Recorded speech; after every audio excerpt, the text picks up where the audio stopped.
Kaligtasan mo sa Alerto 24. Balita mula sa Pangasinan, arestado ang isang estudyante sa high school matapos siyang mahulihan ng pakete ng hinihinalang marijuana. Samantala, sa Camarines Sur naman, kuwang-kuwa sa video ang pagliyab ng isang kotse. Yan at iba pang mga balita sa mga lalawigan sa ulat ni Emil Sumangil. Naka-Alerto 24. Alam, bombero. Kuwang-kuwa sa cellphone video ang pagliyab ng isang kotse sa Calabanga, Camarines Sur. Ayon sa ilang nakasaksi, umusok muna ang harapang bahagi nito bago tuluyang nilamon ng apoy. Pagdating ng mga bombero, agad inapula ang sunog.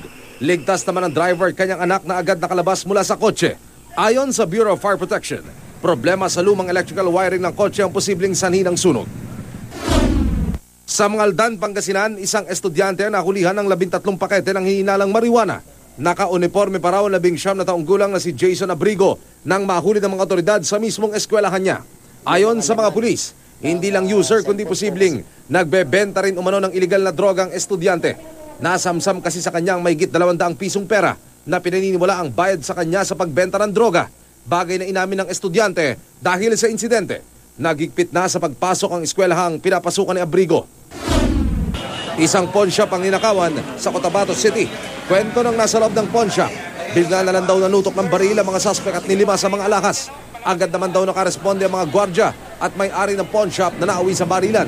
Patay ang isa sa 7 hold-upper, habang 3 ang sugatan sa enkwentro, kabilang ang gwardya at may-ari ng pawn shop. Tinutugis na ng mga pulis ang mga nakatakas na suspect. Sa Cebu City, isang lalaki ang arestado matapos mahulikam na nagnanakaw sa isang Korean school. Sa printouts na galing sa kuha ng CCTV, ang suspect na si Welly Aumentado umano ang makikitang nakatakip ng tela habang nililimas ang laptop, tablet at smartphone sa loob ng study room. Dating trabahador sa paaralan si Aumentado, natunto ng mga nasikwat niyang gamit sa tulong ng Global Positioning System ng mga gadget. Umamin naman ang suspect sa pagnanakaw. Emil Sumangil, nakatutok, 24 oras.